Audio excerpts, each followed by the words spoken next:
देवादिदेव 1008 श्री भगवान महावीर स्वामी की जय जय जय। अहिंसा परमो धर्म की जय जय जय। परम पूजाचार्य गुरुवर श्री विद्यासागर जी महाराज की जय जय जय। बोलिए परम पूज्य श्री प्रमाण सागर जी महाराज की जय जय जय जय। नमोस्तु महाराज श्री नमोस्तु महाराज। एक बार सागर से किसी ने कहा कि देखो ये सूरज कितना निर्दय है, तुम्हारे साथ कितना बुरा व्यवहार करता है, तुम्हें पूरी तरह सुखाने की कोशिश करता है, तुम्हारा सारा पानी खुद वो हड़प लेता है। तुम्हारे मन में सूरज से बदला लेने की भाव नहीं होते। सागर ने कहा नहीं, ऐसा नहीं है, सूरज ठीक करता है। नहीं, ऐसा नहीं है, सूरज ठीक करता है, वो मेरे पानी को हड़पता नहीं, मैं उसे उदारता पूर्वक अपना पानी देता हूँ। वो मेरे पानी को हड़पता नहीं, मैं स्वयं उदारतापूर्वक अपना पानी उसे प्रदान करता हूँ और वो मेरे पानी का खारापन मिटाकर उसे वापस बरसाता है और मुझे वहाँ पहुँचा देता है जहाँ की मेरी ज़रूरत है, क्योंकि मैं खुद अपने भीतर सूखी धरती को हरा करने की क्षमता नहीं रखता। वहाँ तक जाने की मेरी सामर्थ्य नहीं है, क्योंकि मैं नीचे हूँ, धरती ऊपर है। लेकिन सूरज मुझ पर बड़ी कृपा करता है कि मेरा पानी लेकर मुझे शुद्ध बनाकर वापस मुझे प्रदान करता है और इस प्रदान करने के क्रम में सारी सृष्टि का हित भी कर देता है। इसलिए मैं सूर्य को धन्यवाद देता हूँ कि तुम मेरे साथ जो कुछ भी कर रहे हो वो मेरे और जगत के भले के लिए कर रहे हो। कितना ऊंचा दृष्टिकोण है सागर का। क्या ऐसा दृष्टिकोण रखा जा सकता है? प्रकट रूप में देखा जाए तो स्पष्ट दिखता है कि सूरज सागर को सुखाता है, सोखता है, उसके पानी को सोखता है। एक प्रकार से देखा जाए तो समुद्र का खून चूस रहा है। लेकिन ऐसे सूर्य के प्रति भी सागर का इतना उदार दृष्टिकोण कोई सामान्य बात नहीं है। साधारणतया जब कभी भी किसी के प्रति कोई दुर्व्यवहार होता है तो दुर्व्यवहार करने वालों के प्रति मन में क्षोभ होता है और उसके प्रति बदले की भावना जागती है। व्यक्ति बदला लेने के लिए तुल जाता है, उससे बैर बांध लेता है। पर यदि व्यक्ति की दृष्टि थोड़ी सकारात्मक और आध्यात्मिक हो तो वो अपने शत्रु के प्रति भी प्रेम रखने का भाव जगा सकता है, उसके प्रति भी अपनी ओर से कृतज्ञता का भाव प्रकट कर सकता है, जैसा सागर ने सूर्य से किया कि नहीं वो सही करता है। ऐसा करके वो मुझे शुद्ध करके मुझे लौटाता है और मुझे वहाँ तक पहुँचा देता है जहाँ मेरी अपनी पहुँच नहीं है। अपने मन से पूछो, तुम्हारे मन में क्या भाव आता है? तुमसे कभी किसी ने कुछ बुरा किया तो उसके द्वारा बुरा किए जाने के बाद तुम्हारा मन तुम्हें क्या कहता है? उस व्यक्ति के प्रति तुम्हारे मन में कैसे भाव होते हैं? उसने मेरा बुरा किया, मैं मौका देखूंगा, बदला लेके रहूंगा, उसे छोड़ूंगा नहीं।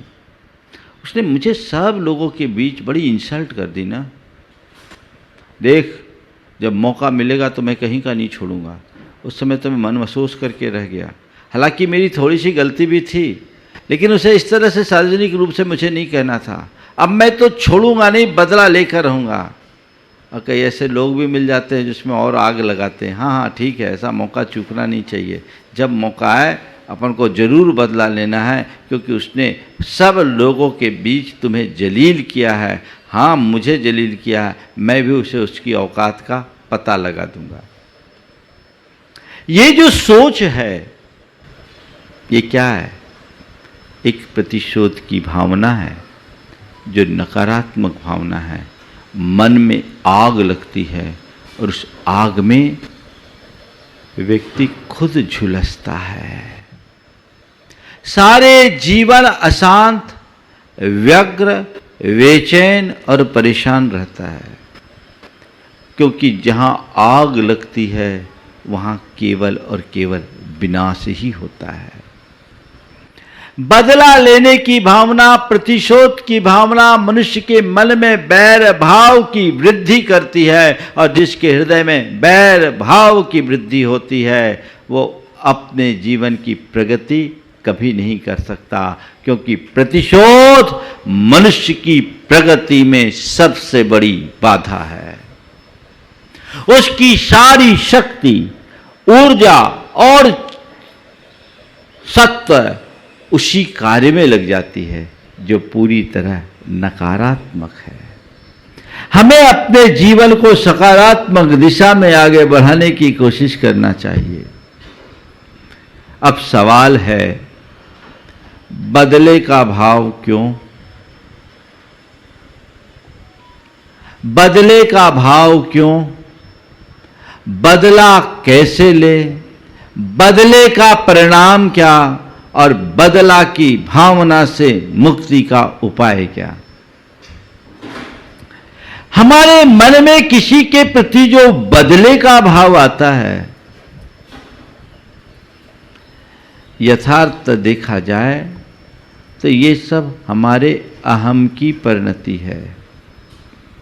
किसी व्यक्ति ने ईर्ष्यावश, द्वेषवश, क्रोधवश, कामवश हमारे साथ कोई दुर्व्यवहार किया, हम उससे प्रभावित हो गए, और प्रभावित होते ही मन में गांठ बन जाती है, प्रतिशोध की ज्वाला जलने लगती है कि अब इसका बदला मैं लेकर रहूंगा, उसे मैं छोड़ूंगा नहीं, अब उसकी खैर नहीं। ये वैर है,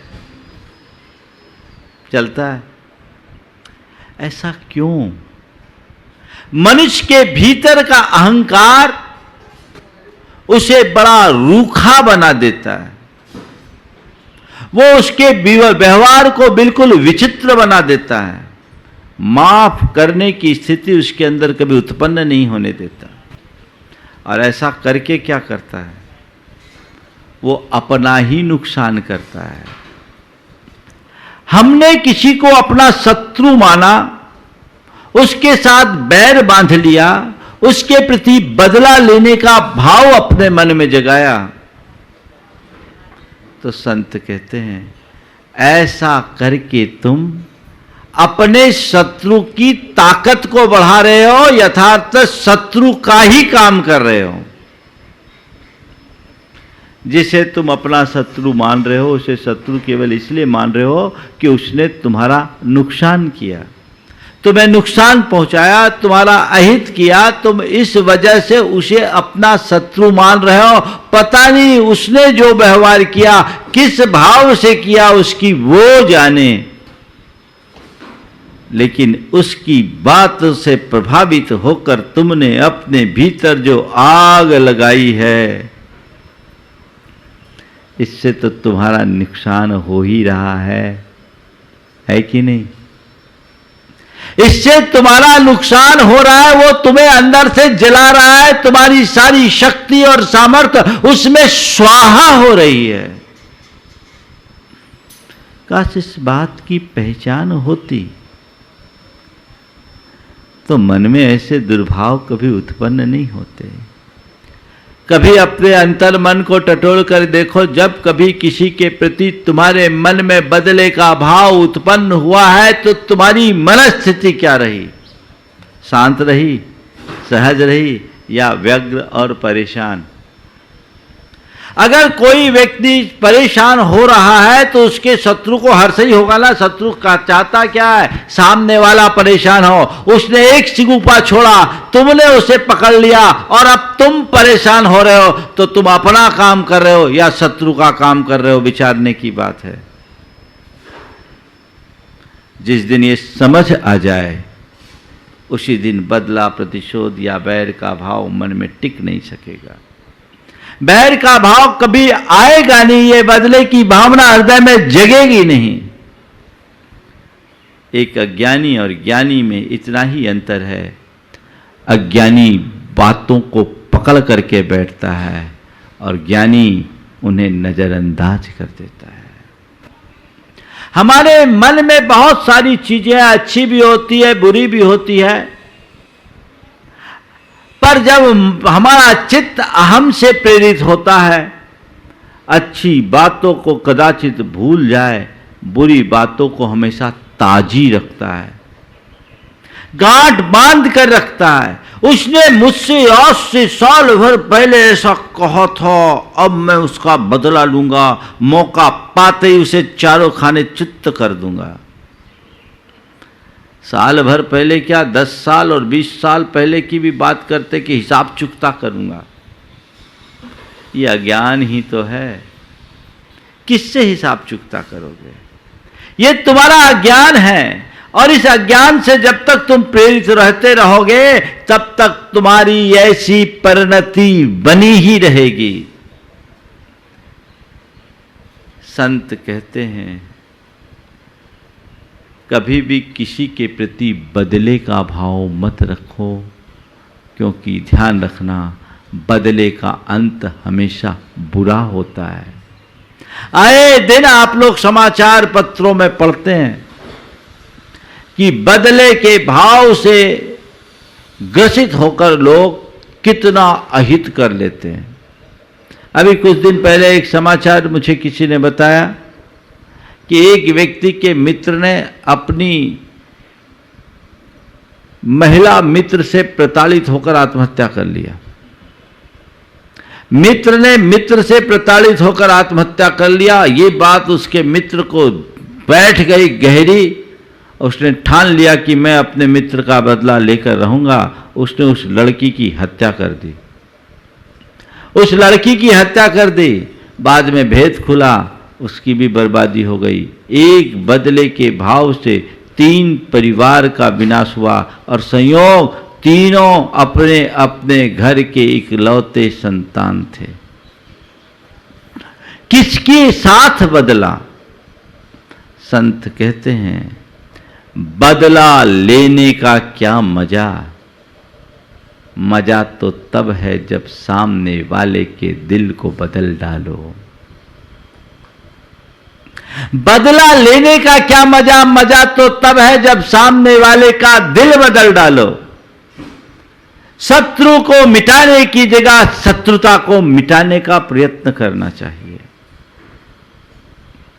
तुम शत्रु को कितने मिटाओगे? एक को मिटाओगे, दूसरा दूसरे को मिटाओगे, तीसरा खड़ा हो जाएगा।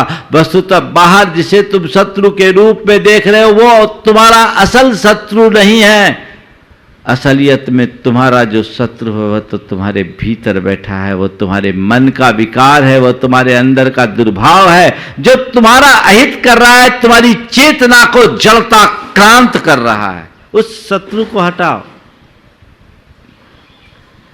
जब तक तुम्हारे मन में बदले की भावना होगी शत्रुता बढ़ेगी, और क्षमा का भाव आएगा शत्रुता मिटेगी, प्रेम बढ़ेगा। तो अपने जीवन में जो बदले का भाव है उस भाव को क्यों हमारे अंदर के अहम के कारण व्यक्ति उसे इशू बना लेता। ऐसा किया इसलिए मैं ऐसा करके छोड़ूंगा। यदि उस समय व्यक्ति अपनी सोच को थोड़ा बदल दे और उसकी जगह ये सोच ले कि जिसके प्रति मैं बदले की भावना रख रहा हूं उसका कोई विशेष दोष नहीं, वो तो बाहर से केवल एक निमित्त बन करके आया है। अंतरंग कारण तो मेरे पाप का उदय है। मैंने कभी उसे परेशान किया होगा, आज वो मुझे परेशान करने के लिए आ गया। आज फिर मैं उसे परेशान करूंगा तो कल फिर वो मुझसे ताकतवर बनकर मुझसे परेशान करेगा। ये संतति तो भाव भवांतरों तक चलेगी। कब तक हम खींचतान करेंगे? इस अकाउंट को यहीं सेटल क्यों न कर लिया जाए? क्या ऐसी सोच नहीं रखी जा सकती? इसे यहीं सेटल कर लें, इसे आगे ना बढ़ने दें। तो मामला वहीं शांत हो सकता है। दो भाई, पहले दोनों में बड़ी प्रगाढ़ता थी, प्रेम भी था। समय बदला, बड़े भाई ने अपने बेटे के कहने में आकर छोटे भाई के साथ धीरे धीरे दुर्व्यवहार करना शुरू किया, और दुर्व्यवहार करते करते करते एक दिन उसे अलग ही कर दिया। और अलग भी ऐसे वैसे नहीं किया, उसे घोर अपमानित करते हुए किया। भाई को अपमानित करके जब उससे अलग किया, संपत्ति भी हड़प ली, अपने उसके हक की संपत्ति का 10% भी उसे नहीं दिया। जब उसे अलग कर दिया गया तो भाई के बेटे के मन में बड़ा क्षोभ हुआ। उसने कहा, मेरे बड़े पापा ने मेरे पापा का अपमान किया और हमारी संपत्ति हड़पी है, अब हम इसका बदला लेकर के छोड़ेंगे। मन ही मन उसने गांठ बांध ली और बदला लेने के क्रम में उसने अपने बड़े पापा के बेटे को, यानी अपने भाई की हत्या के लिए सुपारी भी दे दी। अभी अंदर ही अंदर चल रहा है सब कुछ, किसी को पता नहीं, पर उसने ऐसा कर लिया। जब व्यक्ति ज्यादा स्वयं को अपमानित महसूस करने लगता है और अंदर प्रतिशोध की ज्वाला जल उठती है, तो वो किसी भी स्तर तक जाने को आमादा हो जाता है। अपने भाई के हत्या का मन उसने बना लिया, और मन ही नहीं बनाया, कार्यवाही भी कर दी। पर संयोग से उसके पिता को इसका पता लग गया। पता क्या लगा? खुद उसने एक दिन व्यक्त कर दिया। जैसे ही पिता ने ऐसा सुना, उसने अपने दोनों कानों में उंगलियां डाल दी। बोले, बेटा ये क्या कर रहा है? किसके लिए तू किसका खून कर रहा है? अपने ही भाई का खून कर रहा है, जिनका एक खून है। चंद संपत्ति के पीछे इस तरह का खून करने का अंजाम क्या होगा, तुझे पता है? ठीक है, तुझे लगता है कि बड़े पापा का व्यवहार अच्छा नहीं हुआ और उस व्यवहार में उस भाई का भी योगदान रहा, लेकिन बेटे, इस तरह से शत्रुता पालने से कुछ नहीं होगा, इस तरह की बदले की भावना से कुछ नहीं होगा। आज तुम उसके साथ ऐसा करेगा, कल इसका भंडा फोड़ होगा तो तेरी भी बर्बादी होगी, मेरी भी बर्बादी होगी, पूरे कुल का विनाश होगा। इसमें कोई लाभ नहीं है। तन की, मन की, धन की, धर्म की, सब की क्षति है। इस तरह करने से क्या फायदा? हमें बिल्कुल इसे भूल जाना है, और इस तरह के कुकृत्य की बात तो सपने में सोचना भी नहीं है। मुझे आश्चर्य है कि मुझ जैसे पिता से संस्कार पाने के बाद तेरे हृदय में ऐसे दुर्भाव क्यों आए? बेटे, ये ठीक बात नहीं है। तुझे अपनी आलोचना करनी चाहिए, आत्मनिंदा करनी चाहिए और अपने इस कृत्य का पश्चाताप करना चाहिए। मैं तुझसे कहता हूं, सबसे पहले त्वरित कदम उठाकर इस प्रसंग को यहीं रोको। और उसने तुरंत अपने बेटे को भेजा, और जिनके साथ उसने अपनी कांटेक्ट की थी उनको वहीं रोका। और फिर पिता ने बेटे से कहा, बेटा, किसी को दोष देना हमारा अपराध है, वो केवल निमित्त है। तत्व ज्ञान का आश्रय लेकर के चलो। हम लोगों को कोसते हैं, पर यह मान करके चलना चाहिए कि दुनिया में बहुत से लोग केवल एक निमित्त बनकर हमारे जीवन में आते हैं, जो एक परिणति का शिकार होता है, नियति का शिकार होता है। वो आ गया और हम उससे प्रभावित होकर के वापस उसी चक्र में चलेंगे, तो हमारे कर्म बंध के ये चेन निरंतर चलते जाएगी, ये श्रृंखलाबद्ध होते जाएगी। फिर हम अपने आप को कभी मुक्त नहीं कर सकेंगे। इसे तुम इस तरीके से न देखो कि उन्होंने हमारे साथ बुरा किया। ये सोचो कि हमारा पुराना जो कर्म का निमित्त था वो सेटल हो गया, हमारा कर्म का अकाउंट सेटल हो गया। और इसे दूसरे अर्थ में ऐसे भी देखा जा सकता है कि ये हमें अब अपने आप को साबित करने का अवसर मिला है। हम चलेंगे, अब हमारे पास जो खो गया उसकी तरफ ध्यान नहीं देना है, जो बचा है उसके बल पर हम अपने आप को वापस खड़ा भी कर सकते हैं। पिता के संबोधे जाने के बाद बेटे का मन शांत हुआ, और यह चूंकि घटना है तो मैं ज़्यादा बोल नहीं सकता, लेकिन उसका प्रायश्चित बेटे को दिलाया, बेटे को लेकर आया कि इसके मन में ऐसा भाव हो गया महाराज, इसको प्रायश्चित दीजिए। वो घटना ठीक हो गई, वो बच गया, तो उसका पुण्य था, नहीं तो कुछ का कुछ और हो सकता था। मैंने जब सुना तो अपना माथा पिकड़ करके रह गया कि देखो कैसे कैसे भाव द्वेष की प्रबलता में उत्पन्न हो जाते हैं। बैर बन जाए, गांठ बन जाए, कभी न खुलने वाली गांठ। पारसनाथ भगवान का इतिहास तो हमने पढ़ा ही है। 10 भवों तक उनके पीछे उनका बैरी पड़ा रहा।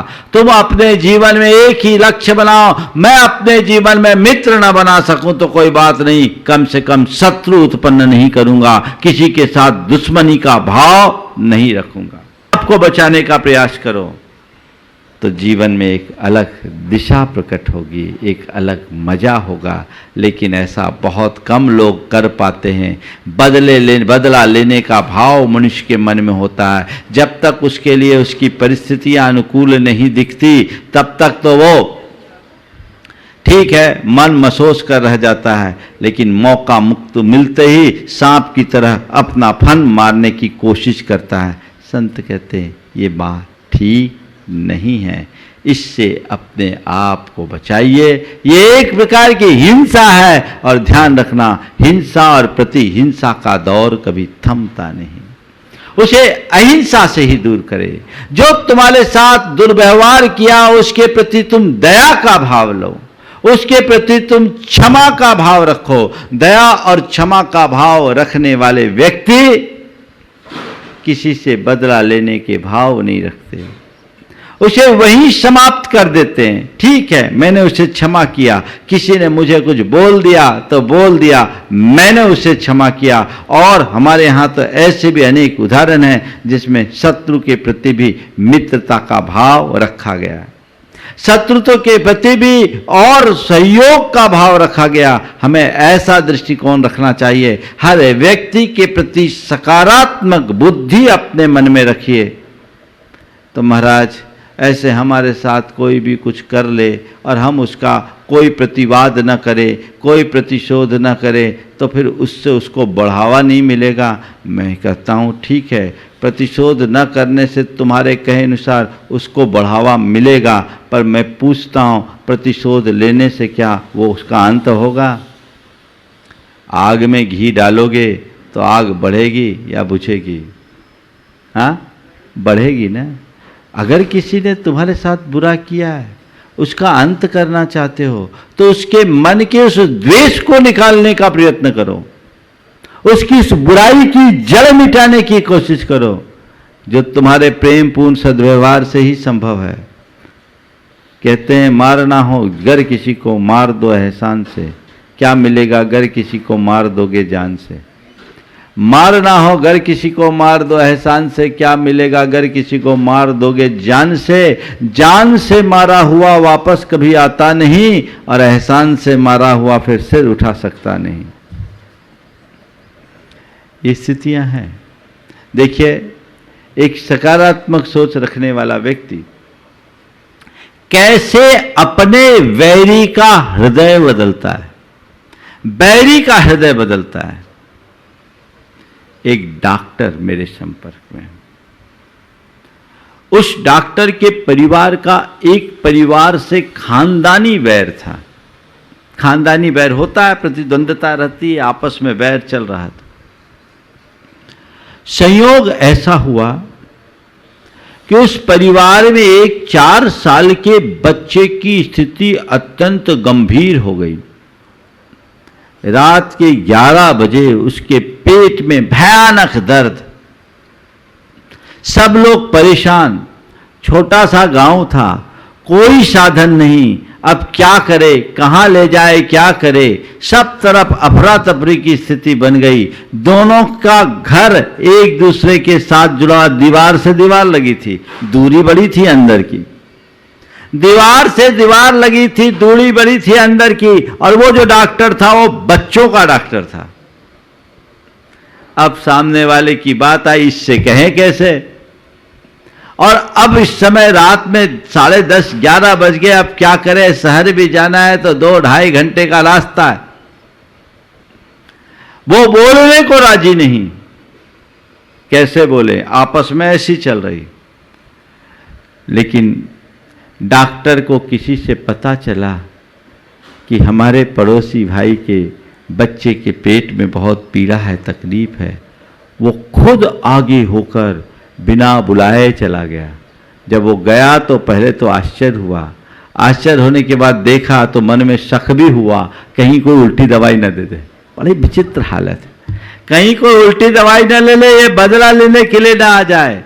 लेकिन थोड़ी देर में डॉक्टर के व्यवहार से सब लोग संतुष्ट हुए। उसने कहा, देखिए हमारे और आपके परिवार में जो भी लड़ाई है वो लड़ाई अपनी जगह है, पर इस बच्चे का इसमें कोई दोष नहीं। और मैं समझता हूँ नियति ने इस बच्चे के माध्यम से हमारी लड़ाई को हमेशा हमेशा को खत्म करने के लिए लीला रचा है। हम इस बच्चे की आप चिंता नहीं करिए, ये आपका ही बेटा नहीं, हमारा बेटा है। वो 1.5 से 2 घंटे तक बेटे के पास रहा, उसको इंजेक्शंस लगाए, दवाई दिए, उससे उसको आराम मिला।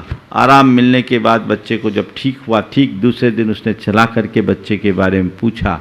डॉक्टर के इस व्यवहार का पूरे परिवार में बड़ा सकारात्मक प्रभाव पड़ा, और लोग भी चाहते थे कि इनकी बुराई मिटे, और बैठा करके दोनों परिवार का मनोमालिन्य दूर हो गया, हमेशा हमेशा का वैर समाप्त हो गया। आज दोनों परिवारों में खुशहाली है। यदि मनुष्य के अंदर कसाई की गांठ होती है तो फिर तो ऐसे मौके को ही तलाशता, मरने दो, अच्छा है, हो जाने दो, ठीक है, सजा मिलनी चाहिए इसको, खूब ऐंठता है, अब भी हम देखेंगे क्या होगा, डॉक्टर से बैर लेने का मजा क्या होगा। ये सब नकारात्मकता है। जो मनुष्य उदार चरित्र होते हैं वे जीवन में कभी इस तरह की नकारात्मक वृत्ति को अपनाते ही नहीं। हमें अपने अंदर ऐसी सकारात्मकता को विकसित करना चाहिए। मैं आपसे कहता हूं, जिसके प्रति तुम्हारे मन में द्वेष है और शत्रुता का भाव है, यदि उससे भी तुम सकारात्मक व्यवहार करोगे, क्षमा का भाव रखोगे, तो उसका हृदय बदलेगा। तो बदला लेना है या बदलना है, आपको तय करना है। बदला लेने में बैर बढ़ेगा और बदल डालने में प्रेम, तय तुम्हें करना है। क्या चाहिए, बैर या प्रेम? बैर या प्रेम? बदला कषाय से आविष्ट होकर के व्यक्ति अपने अहंकार से प्रेरित होकर के करता है, बदला का परिणाम सर्वनाश हो जाता है। और यदि हम हृदय बदल दें तो जीवन बदल जाता है। ध्यान रखना, किसी से बदला लोगे भी तो उसका मजा केवल 1 दिन का होता है, पर क्षमा कर देने का प्रभाव सारे जन्म भर चलता है। बदला लेने का मजा केवल 1 दिन और क्षमा कर देने का मजा पूरे जीवन भर चलता है। तो क्यों ना हम जब कभी ऐसी स्थिति उत्पन्न हो तो हम किसी के प्रति बदला लेने का भाव न रखें। बदला नहीं लेना, बदलना। हाँ, इसका मतलब ये भी नहीं कि हमारे साथ कोई कैसा भी व्यवहार करते रहे हम उसके साथ वैसे ही बने रहें जैसे सामान्य दिनों में। नहीं, अगर कोई व्यक्ति तुम्हारे साथ दुर्व्यवहार करता है, किसी की विचारधारा तुम्हें विरुद्ध दिखाई पड़ती है, तो तुम उससे सतर्क रहो, सावधान रहो, उस पर भरोसा मत करो, उस पर विश्वास मत करो, लेकिन उसके प्रति मन में गांठ मत रखो, उसे हटा दो। अपने दिमाग में उसको बोझ मत बनाओ, क्योंकि वो तुम्हारा नुकसान करेगा। जीवन में सकारात्मकता को विकसित करो। एक भिखारी एक हवेली में भीख मांगने के लिए गया। बहुत देर से कह रहा था कि कुछ दे दो, कुछ दे दो, कुछ दे दो, 3 दिन का भूखा हूं, कुछ तो दे दो। कहा गया यहां कुछ भी नहीं है, आगे जाओ। यहां कुछ नहीं, आगे जाओ। भिखारी भी ऐसा वैसा, कुछ तो दे दो, 3 दिन का भूखा हूं। अब सेठानी को गुस्सा आया, देने को बहुत कुछ दे सकती थी, पर जिसने आज तक कभी कुछ दिया नहीं वो क्या देगा। और गुस्से में उसने फर्श पोंछने का पोतना उस भिखारी पर दे मारा। बोले ले, कुछ चाहिए तो ये ले ले। भिखारी ने अत्यंत विनम्रता से उस पोतने को उठाया और बिना किसी प्रतिक्रिया के सीधे वहाँ से भगवान के मंदिर में गया। उस पोतने से एक बाती बनाई, बाती बनाकर दिया जलाया और दिया जला के प्रभु से प्रार्थना की, हे प्रभु, जैसे ये दीप इस पूरे मंदिर को प्रकाश से भर दिया, वैसे ही उस सेठानी के हृदय को भी प्रकाश से भर देना, तो मैं कृतार्थ हो जाऊंगा। क्या ऐसा भाव हमारे मन में आ सकता है? जिसने मेरा बुरा किया मैं उसका बुरा नहीं करूंगा। अब बुरा किया उसका बुरा न करूं, ये बात तो बहुत दूर। जिसने अच्छा किया उसका भी बुरा करने में लोग नहीं चूकते। ये सब तब होता है जब मनुष्य के हृदय में दुर्भावनाएं बलती है। तो मन को सहज बनाए रखने के लिए अपनी सहनशीलता को बरकरार रखते हुए क्षमा की भावना को वृद्धिंगत करे, बदले का भाव खत्म होगा। माफ कर लेने की वृत्ति अपने हृदय में जगेगी। 2 बातें हमेशा ध्यान रखना। अगर तुमसे किसी के द्वारा किसी के प्रति गलत हुआ है तो तुरंत तुम उनकी माफ़ी मांगो, उनसे माफ़ी मांगो और अपना प्रतिक्रमण करो। हाय, मुझसे गलत हो गया, मैंने गलत किया, मुझे इसका एहसास है। और सामने वाले से बन सको तो तुरंत जाकर के माफ़ी मांग लो, ताकि उसके मन में गांठ ना बने। और वो अगर माफ़ कर दे तो मामला वहीं ख़त्म हो जाए। और कदाचित वो करे ना करे, तुम अपने हृदय से क्षमा याचना करो, अपना प्रतिक्रमण करो कि मुझसे गलत हो गया, इसका मुझे घोर पश्चाताप है, मैं अपने इस कृत्य की घोर निंदा करता हूं और दोबारा ऐसे कृत्य की कभी पुनरावृत्ति नहीं करूंगा। तुम्हारे मन का ये प्रतिक्रमण तुम्हारे दोषों के शमन में निमित्त बनेगा, बहुत कुछ पाप को काट देगा और तुम्हारे हृदय के क्षमा भाव से सामने वाले का हृदय भी परिवर्तित होगा।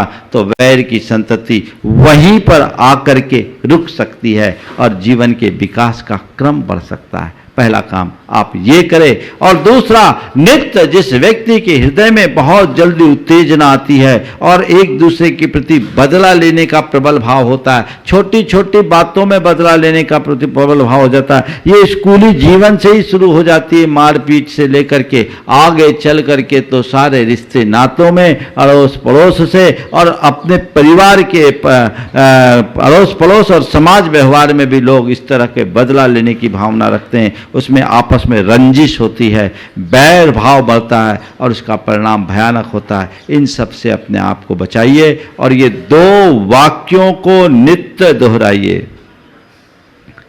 मुझे सहन करना है, मुझे सहन करना है, मुझे सहन करना है, मुझे क्षमा रखना है, मुझे क्षमा रखना है, मुझे क्षमा रखना है। सामने वाला तुम्हारे प्रति जितना बुरा हो तुम उसके प्रति उतना अच्छा रखने की बात सोचो। अगर इस परंपरा को ही समाप्त करना है तब, और ये बात मैं खासकर उन लोगों के लिए कह रहा हूं जिनके बीच आपको रहना है, उनके साथ इस तरह का काम कतई उचित नहीं। कई बार तो लगता है लोग एक दूसरे के खून के प्यासे हो जाते हैं। खून के प्यासे क्या, षड्यंत्र पूर्वक एक दूसरे का खून तक कर देते हैं। लेकिन ये चीज़ें ठीक कतई नहीं है। हम किसी का नुकसान पहुंचाने की कोशिश करें तो उससे पहले हमारे खुद का नुकसान होता है। इस बात को हृदय में धार कर रखें। ब की बात है, हमें अपनी धारणा बदलनी है, किसी से बदला नहीं लेना है। हमें शत्रु को नहीं, शत्रुता को मारना, हमें बैर को नहीं बढ़ाना, बैर को मिटाना है। ध्यान रखना, जहाँ बैर होता है वहाँ एक पक्ष को स्वाहा होना ही पड़ता है। बिना एक पक्ष के स्वाहा हुए वैर शांत नहीं होता, क्योंकि बैर से वैर बढ़ता है और प्रेम से प्रेम, हम जितना प्रेम भाव जगाएंगे उतना हमारे जीवन का विकास होगा। तो हम अपने मन के बैर भाव को मिटाते हुए प्रेम भाव को जगाने की कोशिश करें और जीवन का चरमोत्कर्ष करके अपने जीवन को धन्य करें। समय आप सबका हो गया है। मैं मंगल भावना की 4 पंक्तियों के साथ विराम लूँगा ताकि हम बैर पाप अभिमान से अपने आप को बचा सकें। मंगल मंगल होए जगत में सब मंगलमय हो। मंगल मंगल होए जगत में सब मंगलमय। इस धरती के हर प्राणी का मन मंगलमय हो। इस धरती के हर प्राणी का मन मंगलमय। कहीं क्लेश का लेस रहे ना दुख कहीं भी हो।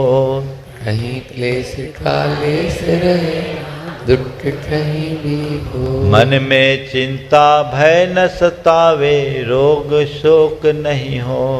मन में चिंता भय न सतावे रोग शोक नहीं हो। नहीं बैर अभिमान हो मन में क्षोभ कभी नहीं हो। नहीं वैर अभिमान हो जन लोभ कभी नहीं हो। मैत्री प्रेम का भाव रहे नित मन मंगलमय हो। मैत्री प्रेम का भाव रहे मन मंगल में हो। मंगल मंगल होए जगत में सब मंगलमय हो।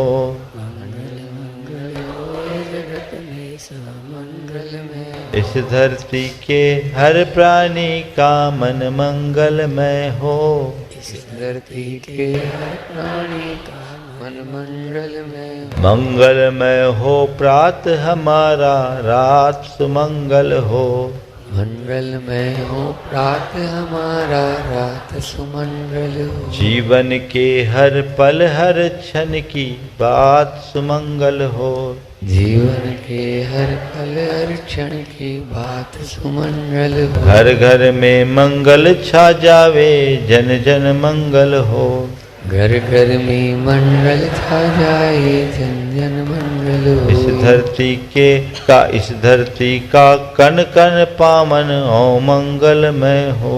इस धरती का कण कण पावन ओ मंगल में हो। मंगल मंगल होए जगत में सब मंगलमय हो। मंगल मंगल हो जगत में सब मंगल में। इस धरती के हर प्राणी का मन मंगलमय हो। इस धरती के हर प्राणी मन मंगल में। सब जग में मंगल बढ़े। सब जग में मंगल बढ़े। टले अमंगल भाव। टले अमंगल भाव। है प्रमाण की भावना। है प्रमाण की भावना। सब में हो सद्भाव। सब में हो सद्भाव। जय बोलो परम पूज्य आचार्य गुरु श्री विद्यासागर।